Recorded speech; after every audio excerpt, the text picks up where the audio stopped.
ಮಾನವ ಪಾಲಿಕೆಯರೇ ಅದಕ್ಕೆ ಬೇಕು ಅಂತ ಬೆಂಕಿ ಹಚ್ಚಿ ಅದನ್ನ ಅವ್ರ ಕೈಲಿ ವಿಂಗಡಣೆ ಮಾಡಕ್ ಸಾಧ್ಯ ಇಲ್ಲದಕ್ಕೆ ಇವ್ರ ಸಿಬ್ಬಂದಿ ಬಿಟ್ಟು ಬೆಂಕಿ ಹಚ್ಚಿದ್ದಾರೆ.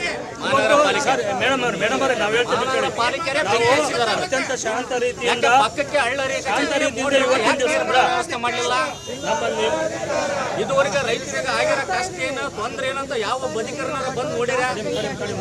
ನಾನು ಏನು ಸರ್ ಇವತ್ತು ಮೀಟಿಂಗ್ ಅರೇಂಜ್ ಮಾಡ್ತಾರೆ ಅಂದಿದ್ರಿ, ಇವರು ಮತ್ತು ರಸ್ತೆ ಒಳಗೆ ಮಾತಾಡ್ಸ್ಕೊಳ್ತಾರೆ, ಅದಾಗಲ್ಲ. ರೈತರ ಬೆಳೆ ಏನಾಗ್ಯಾವ ಅನ್ನೋದು ಒಬ್ಬ ತಾಲೂಕು ಸರ್ವೆ ಮಾಡೋದಕ್ಕೆ ಒಬ್ಬರನ್ನಾರ ಬಂದು ರೈತರನ್ನಾತು ಗ್ರಾಮಸ್ಥನಾತು ಇದುವರೆಗೆ ಯಾವ ಬದಿಕರಿನಾರ ಭೇಟಿಯಾಗಿರ? ಜಿಲ್ಲಾಧಿಕಾರಿಗಳು ನನಗೆ ಮೇಲಿನವರು ಅವ್ರ ಜೊತೆ ಮಾತಾಡ್ದಾನೆ ನಾನು ನಿರ್ಣಯ ತಗೊಳ್ಳಲ್ಲ ಅಂತ ನೀವು ಹೇಳ್ತೀರಿ. ಈಗ ನಿರ್ಣಯನ ಮಾಡೋದು ನಿಮ್ಮ ಎದುರು ಮಾಡಿದ್ರೆ ಉಪಯೋಗ ಏನು ಬಂತು ನಮಗೆ? ಅವ್ರ ಹತ್ರ ಮಾತಾಡಿದ್ರೆ ನೋಡಮ್ಮ ಸರಿಯಾದ ರೀತಿಯಲ್ಲಿ ಜಿಲ್ಲಾಧಿಕಾರಿಗಳು ಬರಲಿ, ಜಿಲ್ಲಾಧಿಕಾರಿಗಳು ಬರಲಿ ಹೊರತು ಸರಿ ಆಗಲ್ಲ. ಎಡಿಸಿ ಬರಲಿ,